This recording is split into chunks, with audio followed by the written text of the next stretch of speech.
Baik, mohon izin Bapak dosen Abdurrahman. Selamat pagi, selamat siang, sore, ataupun malam. Perkenalkan saya Pramudia Putra Pratama. Pada kesempatan ini saya akan mempresentasikan materi mengenai tata kelola dan Dewan Direktur dalam perspektif sistem pengendalian manajemen.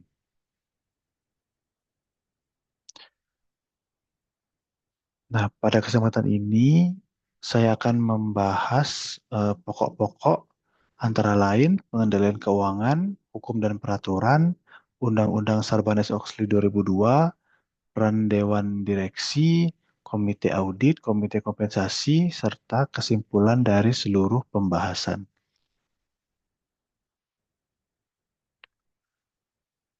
Yang pertama, pengendalian keuangan. Pengendalian keuangan merupakan upaya yang dilakukan perusahaan untuk memastikan bahwa investasi, alokasi biaya, dan perolehan laba berjalan sesuai dengan rencana yang telah ditetapkan. Dalam konteks sistem pengendalian manajemen, pengendalian keuangan adalah tahap implementasi rencana keuangan. Di dalamnya terdapat mekanisme umpan balik serta proses penyesuaian yang diperlukan apabila terjadi perubahan lingkungan bisnis. Secara global, sistem tata kelola perusahaan memiliki karakteristik yang berbeda. Dalam model Anglo-Amerika, sistem tata kelola sangat dipengaruhi oleh pasar ekuitas.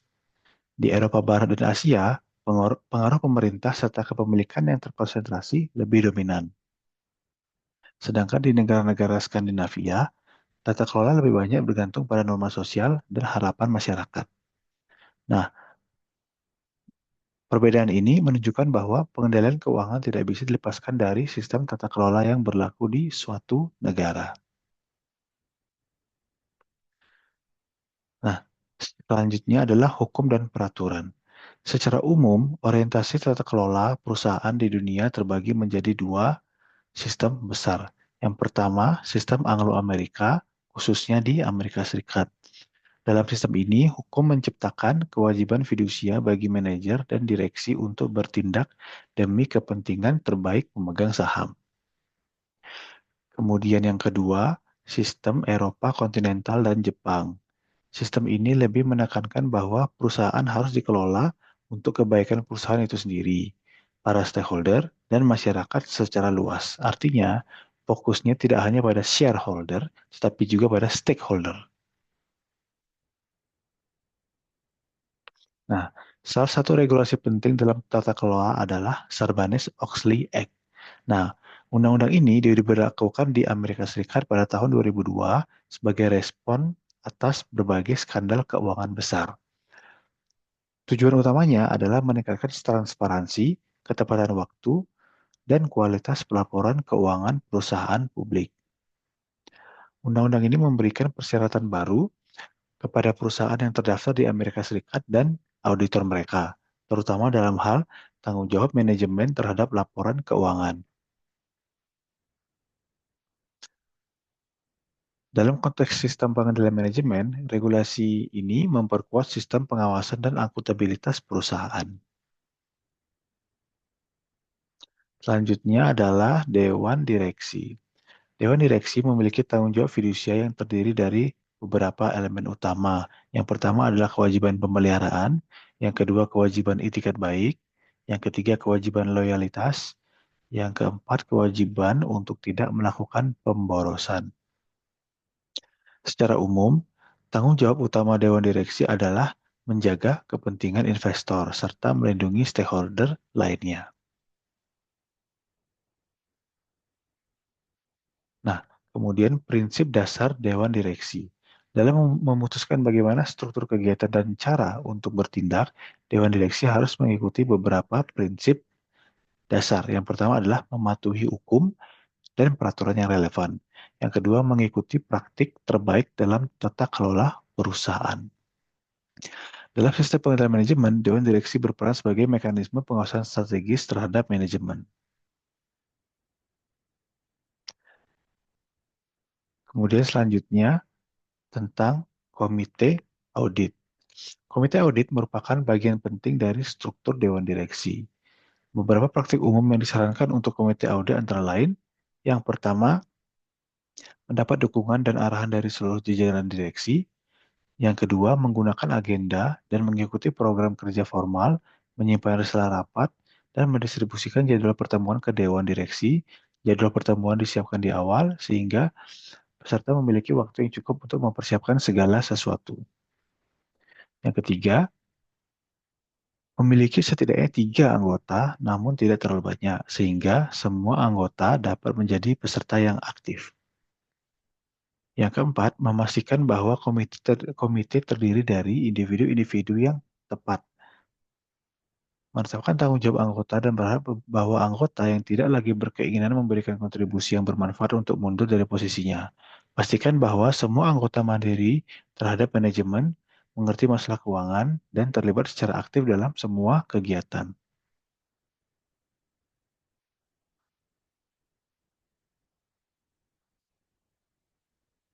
Selanjutnya, komite kompensasi. Komite kompensasi bertanggung jawab atas kebijakan kompensasi dan manfaat yang diberikan kepada karyawan, terutama eksekutif puncak. Komite ini juga mengawasi desain dan pelaksanaan program pensiun, meskipun dalam beberapa perusahaan, fungsi tersebut dapat diserahkan kepada komite investasi. Tanggung jawab fidusia komite kompensasi adalah memastikan bahwa program kompensasi berjalan secara adil, wajar, dan selaras dengan kinerja perusahaan. Dalam perspektif sistem pengendalian manajemen, kompensasi merupakan alat penting untuk menyelaraskan kepentingan manajer dengan tujuan perusahaan.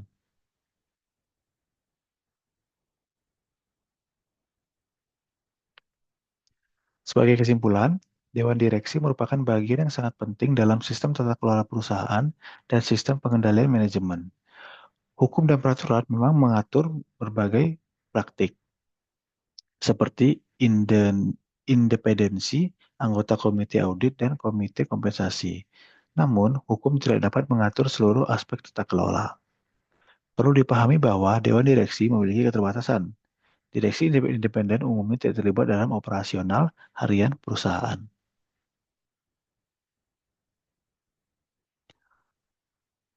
Oleh karena itu, pengendalian yang efektif membutuhkan sinergi antara manajemen, Dewan Direksi, dan sistem pengendalian internal yang kuat.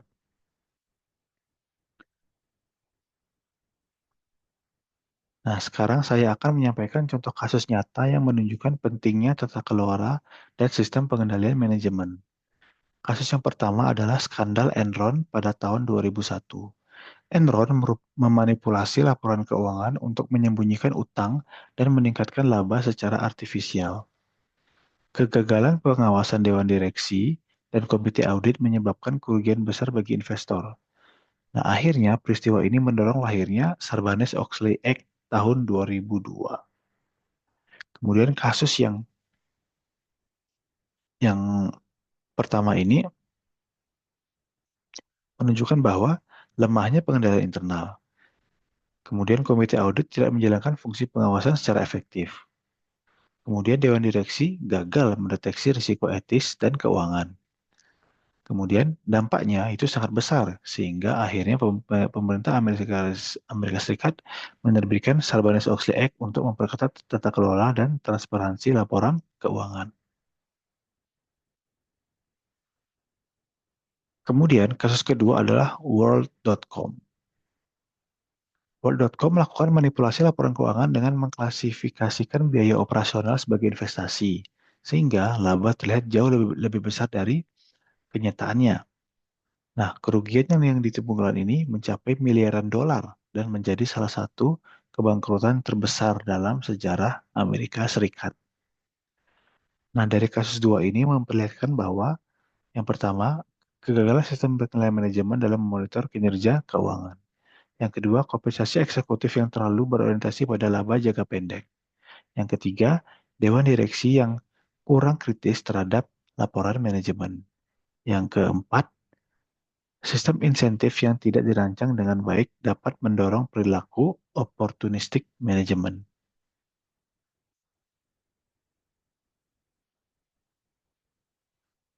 Dari kedua kasus tersebut dapat disimpulkan bahwa tata kelola yang baik bukan hanya formalitas, melainkan kebutuhan untuk menjaga keberlanjutan perusahaan. Baik, demikian presentasi yang dapat saya sampaikan mengenai tata kelola dan dewan direktur dalam sistem pengendalian manajemen. Terima kasih atas perhatian yang diberikan. Selamat pagi, siang, sore, atau malam.